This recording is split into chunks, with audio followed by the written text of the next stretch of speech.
থানায় ঢুকে পুলিশ সদস্যদের বেধড়ক পেটানো হয়েছে। রাত 9:30টার দিকে কিছু সেনা থানায় ঢুকে পুলিশ সদস্যকে মারধর করেন। এতে করে থানার হাউস অফিসার সহ 5 সদস্য আহত হয়েছেন। ব্যবসায়ীকে অপহরণের পর 17 লাখ টাকা মুক্তিপণ নেয়ার অভিযোগে গোয়েন্দা পুলিশের 6 সদস্যকে আটক করেছে সেনাবাহিনী। এখানে 17 লক্ষ টাকা আছে না? আচ্ছা ঠিক আছে। কাকে দিয়েছিল চেহারাটা আবার দেখাতে দেখি। এরা তিনজন এবং তাদের ক্ষেত্রে ডিসিপ্লিনারি অ্যাকশন নেওয়া একদম উচিত সিদ্ধান্ত হয়েছে, উচিত শিক্ষা হয়েছে। দর্শক, নানা অভিযোগের কারণে থানার ভিতরে ঢুকে পুলিশ সদস্যদের কঠিনভাবে পিটিয়েছেন সেনাবাহিনীর সদস্যরা। আসসালামু আলাইকুম দর্শক, দেশ ও দেশের বাইরে থেকে যারা এই মুহূর্তে ভিডিওটি ওপেন করেছেন সবাইকে অসংখ্য অসংখ্য ধন্যবাদ। দর্শক, প্রথমেই শিরোনাম দেখেছেন, পুলিশ যে অত্যাচার নির্যাতন করেছিল ছাত্রদের উপরে, সেই সূত্র ধরে সেনাবাহিনী থানায় ঢুকে ইচ্ছামতো পিটালেন। কিন্তু কেন এই পিটালেন? ডক্টর ইউনূস সেনাবাহিনীকে ম্যাজিস্ট্রেট ক্ষমতা দেওয়ার পরেই তারা এই কাজ শুরু করেছেন। কেনই বা এত কঠোর হলেন সেনাবাহিনী?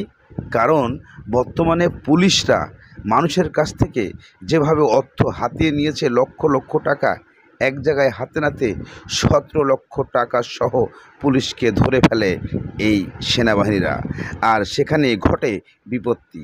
সেই বিপত্তিকে কেন্দ্র করে থানায় ঢুকে সেনাবাহিনী সরাসরি মারপিট শুরু করে এবং 6 জনকে এমনভাবে মারা হয়, মারার পরে তাদেরকে গ্রেপ্তার দেখানো হয়। বাংলাদেশের বর্তমানে ডক্টর ইউনূসের দেওয়া আইন, এই ম্যাজিস্ট্রেট পাওয়ার সেনাবাহিনী পুলিশের উপর প্রয়োগ করেছে। এতে আপনাদের কাছে কতটা যুক্তি মনে হয়েছে, চলুন কিছু বক্তব্য আমরা শুনে। পুলিশ সদস্যদের বেধড়ক পেটানো হয়েছে। রাত 9:30টার দিকে কিছু সেনা থানায় ঢুকে পুলিশ সদস্যকে মারধর করেন। এতে করে থানার হাউস অফিসার সহ 5 সদস্য আহত হয়েছেন। এ ঘটনায় সেনাবাহিনীর 3 লেফটেন্যান্ট কর্নেল সহ 16 জনের বিরুদ্ধে মামলা করেছে পুলিশ।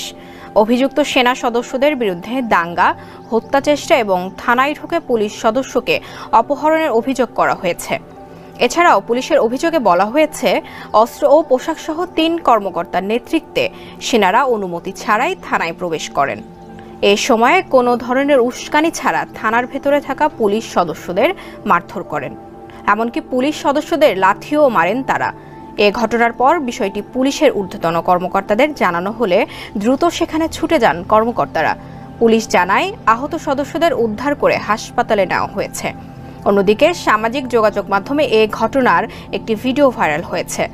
কক্সবাজারের টেকনাফে এক ব্যবসায়ীকে অপহরণের পর 17 লাখ টাকা মুক্তিপণ নেয়ার অভিযোগে কক্সবাজার গোয়েন্দা পুলিশের 6 সদস্যকে আটক করেছে সেনাবাহিনী। এসব উদ্ধার করা হয় অপহৃত ব্যবসায়ীকেও। টেকনাফ সাবরাং সেনা ক্যাম্পের ইনচার্জ মেজর নাজিম জানান, গতকাল সন্ধ্যায় টেকনাফ পৌরসভার 8 নম্বর ওয়ার্ড কাউন্সিলর মনিরুজ্জামানের ছোট ভাই গফুর আলমকে কক্সবাজার থেকে অপহরণ করে গোয়েন্দা পুলিশের সদস্যরা। এরপর তাকে মেরিন ড্রাইভে আটকে রেখে ক্রস ফায়ারের ভয় দেখিয়ে পরিবারের কাছ থেকে টাকা আদায় করে তারা। ভোরে মেরিন ড্রাইভ থেকে তাদের আটকের পর আইনগত ব্যবস্থা নেওয়ার জন্য পুলিশের কাছে হস্তান্তর করা হয়েছে। তারপরে স্যার আমারে আবার এদিকে নিয়ে গেছে, আবার একটা ইনফরমেশন পাইছে বলে তাদের সাথে আবার এদিকে নিয়ে গেছে, আমাকে চোখ বন্ধা। কিন্তু ওই আরেকটা ওই যে ড্রাইভার এরা আমার কিন্তু সহযোগিতা করছে, মানে এরা আরেকটা ছেলে আছে, এরা সহযোগিতা করতেছে যে দেখেন ছেলেটা খুব অমায়িক, মানে এদেরকে মানে কিছু নিলে নিয়ে সারিয়ে দিতে পারেন কিনা দেখেন, এদেরকে আরো গালাগালি করছে এরা। আচ্ছা, তারপরে টাকাটা কটার দিকে দিছো? এই 17 লাখ টাকা 4:10 থেকে। এখন টাকাটা আবার খুলে দেখি টাকা আছে কিনা। আসলে আমি আমার বাইকে সকালে দেখি দাঁড়াও, দেখি টাকাটা খুলে দেখো। সব বাইকে দরকার নাস্তা। এখানে 17 লক্ষ টাকা আছে না? আচ্ছা ঠিক আছে। কাকে দিয়েছিল চেহারাটা আবার দেখো তো দেখি। এরা 3 জন নিছে। স্যার হাতটা খুলেন না। দেখি ভাই, হাতটা নামো তো ভাই, দেখি হাতটা নামো। এ আমাকে মা দূরে গালাগালি করছে, অনেক গালাগালি করছে। আমরা দেখতেছি।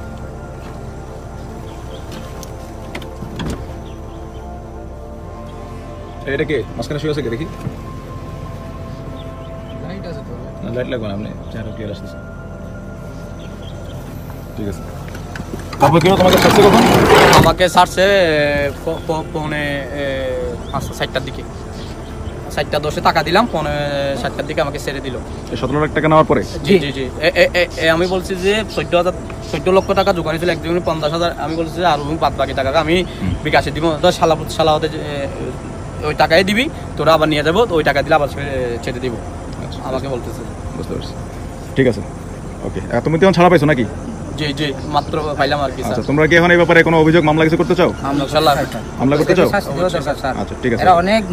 আমি একজন ব্যবসায়িক, আমি একজন বাজার ব্যবসায়িক। আমাকে তোমার নাম পরিচয় সেটা বলো তো।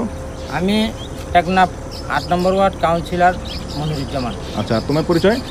আমি টেকনাফ 8 নম্বর ওয়ার্ডের একজন নাগরিক। আমার নাম মোহাম্মদ গফুর আলম। কি করো তুমি? আমি ব্যবসা করি উপরে বাজার। কিসের ব্যবসা? ইম্পোর্ট করি চায়না থেকে, মায়ানমার থেকে। কি ইম্পোর্ট করো? কম্বল, বেডশিট, আপনার টাওয়াল, এগুলো আর কি। ঠিক আছে, এই নাম্বারটা দেখি। ঠিক আছে, ওকে। কক্সবাজার সকালে গেছিলাম, কালকে সকালে ইনকাম ট্যাক্স আমরা ফাইল করার, ইনকাম ট্যাক্স দেওয়ার জন্য। ওই আমরা ইম্পোর্ট করি চায়নার থেকে আর মায়ানমার থেকে। তো স্যার আমি ইনকাম ট্যাক্সে আমি উকিলের বাসায় ঢুকছি। উকিলের বাসায় ঢোকার পরে আমি বাইর হওয়ার পরে একটা হোটেলে গেছিলাম আলগুনি থেকে। হোটেল থেকে খাওয়ার পরে আমি নিচে আসলাম, দাঁড়ার পরে এরা 6-7 জন লোক গেছে। যার পরে ওদের আপনার নাম কি? আমার নাম আব্দুল গফুর। ওদের আপনি এদিকে আসেন, আমাকে এদিকে আসে ডাকার পরে নিয়ে গেছে। আমার কোথায় নিয়ে যাচ্ছেন? ওদের আসেন, কোনো অসুবিধা হবে না। আমাকে চোখটা বন্ধ করে দিয়েছে, কোথায় নিয়ে গেছে তা আমি জানি না। যাওয়ার পরে আমাকে বলছে 1 কোটি টাকা দিতে হবে। স্যার আমি এই টাকা পাবো কোথা থেকে? এরা বলছে। গেটটা খোলো, দেখা তো, গেট খোলো।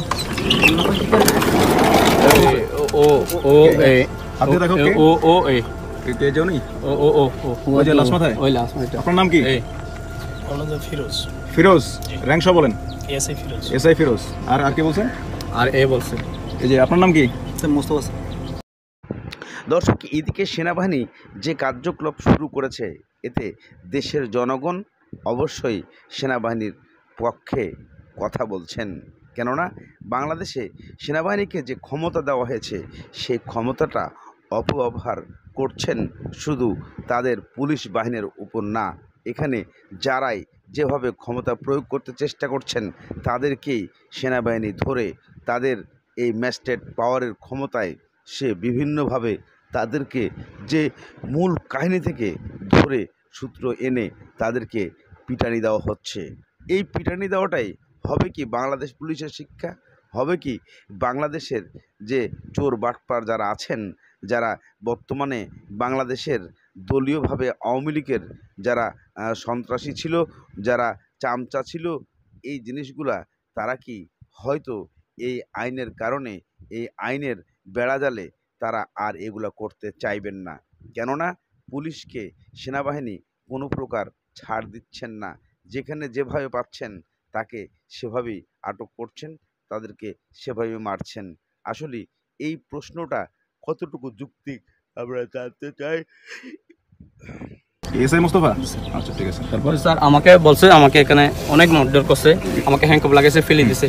তো আমাকে বলছে যে শালাপো তুমি যদি 1 কোটি না তোকে যেতে পারবি না, তোমাকে ক্রস ফায়ার দেবো। তো তুমি কি জান চাও না টাকা চাও? আমাকে বলতেছে যে স্যার আমি তো এখন আমাকে অনেক ধমক দিছে, আমার 1 কোটি টাকা থেকে কমতেছে না, 1 কোটি টাকা থেকে কমতেছে না। আমি বলতেছি দেখেন আমি একজন ব্যবসায়িক, মানে উপরে বাজার আমার দোকান আছে, আমি আমার ডকুমেন্ট সব আছে, দেখেন হতে না শালাপো তুমি এইভাবে বিক্রি করো, আমি ইনফরমেশন পাইছি। ঠিক আছে, আপনারা ইনফরমেশন পাইছেন, ঠিক আছে, আমার এলাকায় আসেন, আমাদের টেকনাফ থানার প্রশাসন আছে, আপনারা এদের নিয়ে আমার এলাকা তদন্ত করেন। যদি আমার কোনো খারাপ ধরনের রিপোর্ট পান তাহলে আমাকে সরাসরি ক্রস ফায়ার দিয়ে দিবেন। ওদের না শালারপুর তোমাকে এখানে নিয়ে যাবে না, এখানে নাহলে মরবি নাহলে টাকা দিবি। আমাকে অনেক মারধর করছে, মানে এদিকে ঘুরে ফেলেছে, চোখটা বন্ধ করে, একটু চোখ খুললে আমাকে ফিটাই, একটু চোখ এরকম করলে আমাকে ফিটাই। তো আমাকে আনার পরে আমার বলতেছে যে আবার লাস্টে বলতেছে 50 লক্ষ টাকা দিতে হবে। তো আমি স্যার টাকা পাবো থেকে আমি 50,000 থেকে 5 লাখ পর্যন্ত গেছি। তারপরে স্যারে নাই, রাতের 12টা বাজে গেছে। এরপরে বলতেছে যে তুমি 30 লাখ টাকা দিবি। এরা বলতেছে যে আমি যে স্যার 30 টাকা না 30 পয়সা দিয়ে দিতে পারবো না, কী করে দেবো? করতে করতে আমি ফোন দিলাম আমার বাড়িতে, তোমরা যে কোনো প্রকারে যার থেকে যেরকম পাও এরকম করে টাকা জোগাড় করে, না হলে এরা আমাকে মেরে ফেলবে। আপনারা যদি টাকা দিতে না পারেন, টাকা যদি জোগাড় করে আনতে না পারেন, তাহলে আমার জান চলে যাবে। আপনারা কি আমার জানছেন না? এরা রাত্রের বেলা কার বাড়িতে 50,000 টাকা, 20,000 টাকা, 30,000 টাকা, 1 লাখ টাকা, 2 লাখ টাকা দাঁড় করে আমার 17 লক্ষ টাকা এদেরকে দিছি। কে দিছে টাকাটা? আপনি? আমি দেওয়াইছি আমার দোকানের কর্মচারী দিয়া। তাকের সাহেব, তাকের এদিকে আসো। জাকির ভাই জি ওই টাকাটা নিয়ে আসো, 17 লাখ টাকা নিয়ে আসো।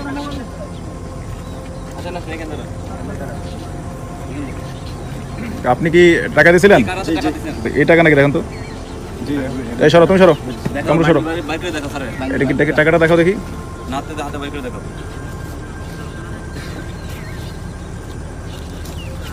খুলে আমরা দেখো না, দেখি মুখটা দেখি।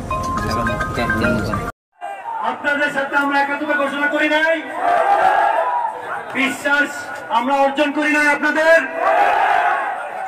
আপনাদেরকে বলা হয়েছে যারা আমার ছাত্র ভাইদের সাথে অন্যায় করছে সবাইকে বিচারের আওতায় আনা হবে।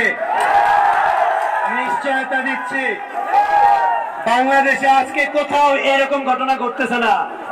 আপনারা কি নীলফামারীর গায়ে কালি মাখবেন নাকি? তাহলে এমন করতেছেন কেন রে ভাই? বিচার তো অবশ্যই হবে, বিচার তো অবশ্যই হবে। এখন শোনেন আমার কথা, শোনেন বাংলাদেশে কোথাও এই ঘটনা ঘটে নাই। আমি বলি আপনি আমার ভাই, পুলিশও আমার ভাই। বাংলাদেশের শোনেন ওকে, শোনেন আমি বলি, শোনেন আজকে বাংলাদেশের স্বাধীনতা দিবসের মতন এটা আজকে স্বাধীনতা দিবস, ঠিক কিনা? স্বাধীনতা দিবসের প্রথম দিন কি আপনি আপনার হাত লাল রক্ত দিতে চান? তাহলে কেন আজকে এই কথা করতেছেন? পুলিশ ক্ষমা চাবে ব্যবস্থা করবো, ঠিক আছে? ওকে, ঠিক আছে, ক্ষমা চাবে। এবং যারা তোমাদের ছাত্রদেরকে গ্রেফতার করে নিছে ওদেরকে আমি ছাড়াই দেবো, ক্লিয়ার? ওকে, আমার কাছে রিপোর্ট আসছে তোমাদের 2 জন বলতেছি রক্ত, আজকের দিন আমাদের অনেক রক্ত, 300, 500, 1000 মানুষের রক্তের বিনিময়ে আসছে। আর কত রক্ত চাও তোমরা? আর রক্ত আমিও চাই না, তুমিও চাও না। এবং শোনো, বলে রাখি একটা কথা, মনোযোগ দিয়ে শোনো। এই পুলিশের বাড়িতে শোনো, মনোযোগ দিয়ে আমি একটা কঠিন কথা বলবো, মনোযোগ দিয়ে শোনো, কঠিন কথা বলবো, মনোযোগ দিয়ে শোনো। আমি কঠিন কথাটা বলতে চাই, একটা কঠিন কথা বলি, একটু মনোযোগ দিয়ে শোনো। আমি বাইচা থাকতে এখানে কোন পুলিশ সদস্য আজকে মারা যাবে না, ক্লিয়ার? যদি কোন পুলিশ সদস্যের গায়ে কিছু হয় আমার উপরে যাওয়া লাগবে, হিসাব খুব পরিষ্কার। তুমি যদি মনে করো যুদ্ধ করতে চাও, আমার সাথে যুদ্ধ করতে হবে। কারণ ভাই ওরা যা করছে তার শাস্তি দেওয়ার আগে সে যদি মহিলাই যায় তাহলে কি না বললো, নাকি? বা শাস্তির আওতায় আনার জন্য তো বাঁচায় রাখতে হবে, ঠিক কিনা? বাঁচায় রাখলে ভাব কি সমস্যা তোমাদের? হ্যাঁ শোনো, শোনো, একটা গান আছে না, পোলা তো নয় সেজে, নীলফামারী পোলা নয় তো সেজে। তোমরা কি জানো আমার শ্বশুরবাড়ি কই? এই এলাকায়। আমি তোমাদের কি তাহলে? এবার শোনো, দয়া করে বাপ, তোরা আমার ভাই, আমি তোর দুলা ভাই, দয়া করে একটু শোন, আমার কথাটা শোন। পুলিশের অবশ্যই শাস্তি হবে, কোনো সন্দেহ নাই, ঠিক আছে? হবে। তোমরা একটু আমাকে সময় দাও, ওদেরকে বাঁচায় রেখে সময় দাও, শাস্তি হবে। আর আমি তো আছি না, আমি চলে গেছি, আমি কেমন যাবো? আমার তো শ্বশুর বাড়ি এখানে, কই যাবো আমি বলো? সব বসো, শাস্তি আওতায় আনবো। রাত হয়ে যাচ্ছে বাপ, তোমাদের বাপ মারা অপেক্ষা করতেছে, ওদের শাস্তিও হবে, তোমরাও ঠান্ডা হও। তোমরা এখন ওদেরকে কিছু করবে না। বিজয়, আজকে আমাদের বিজয় দিবস, বিজয় উল্লাসে সবাই আজকে আমরা মাতাল হবো, ঠিক আছে? বিজয় দিবসে আমরা সবাই মাতাল হবো, বুঝছো কি না? বুঝছো কিনা সবাই? তোমরা ভাই বসো, তোমরা আজকে চলে যাও, বিচার ব্যবস্থা আমরা করবো, ঠিক আছে?